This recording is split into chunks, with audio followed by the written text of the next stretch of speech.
Et là, donc, ça se passe du 16 juillet au 2 août à Montréal, le fameux festival Fantasia qui a lieu chaque été, le festival de cinéma de genre et tout ça, qui fait beaucoup pour le cinéma québécois aussi, pour la préservation. Et ils te remettent le prix Denis Héroux. C'est ça. Bien ça, le prix Denis Héroux, c'est associé dans le festival Fantasia, c'est associé à une partie qui s'appelle Gens d'ici. Alors, c'est des films québécois, tout ça. Puis évidemment, c'est un festival de genre, le Fantasia. Alors, je suis très honoré, on me remet ça. Puis il y aura, si on veut, la présentation de certains de mes films à l'époque où je faisais du cinéma. Oui, Professionnal, No Possible World, il y en a plein. C'est très beau film, d'ailleurs. Oui. C'est vraiment...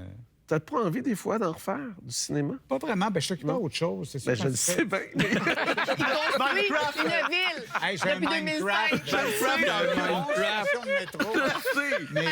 Non, mais c'est pas aussi... Bon, une épidémie de chiens. Quand tu fais un opéra de 14 heures avec un budget de 12 millions... Oui, quand tu montes à Wagner. Tu faire un film, là, tu comprends. pas mal. Là, mais tu as un objectif d'en faire un moment donné? Un autre? En tout cas, c'est dans les airs. Là, dans les airs. Mais tu sais, tu rejoins, il y a beaucoup de gens qui l'ont remporté, ce prix-là. Qui on l'a offert. Jean-Claude Lard, Louise Portal, André Forcier, plein d'autres cinéastes aussi. Mais donc, c'est pour vraiment pour l'œuvre cinématographique. Oui, c'est ça. Mais c'est un prix de mémoire aussi. Parce que les gens que tu as nommés, tout ça, c'est des gens qu'on oubliait aussi. Peut-être pas nous, peut-être pas notre génération, mais il y a toute une génération qui ne connaissent pas le travail de tous ces gens-là. Là. Donc, c'est ça aussi. C'est pour ramener... c'est parce que c'est un objet de consommation, le cinéma. Tu consommes ça, on y pense déjà plus l'année d'après parce qu'on est dans les... Mais il y a plein de magnifiques... Il y a des chefs-d'œuvre, il y a des choses étonnantes, il y a des propositions vraiment particulières qui ont été faites dans le cinéma québécois qui méritent d'être ramenées...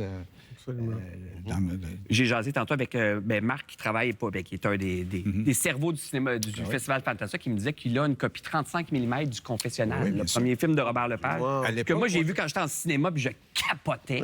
À l'époque, on travaillait en analogue, parce qu'après ça, c'est devenu numérique, et là, c'est devenu moins le fun, parce que là, tu fais des versions, ils sont tous enregistrés, fait que en tout cas, celui qui diffuse, là, il vient, il dit, moi, j'aime mieux ta version 3, là. Et quand on travaillait avec une pellicule, il fallait tout défaire les c'était plus compliqué. Je suis désolé, là, mais la version 3 n'existe plus. Un mois. Ça va être un autre. Ça va être ça.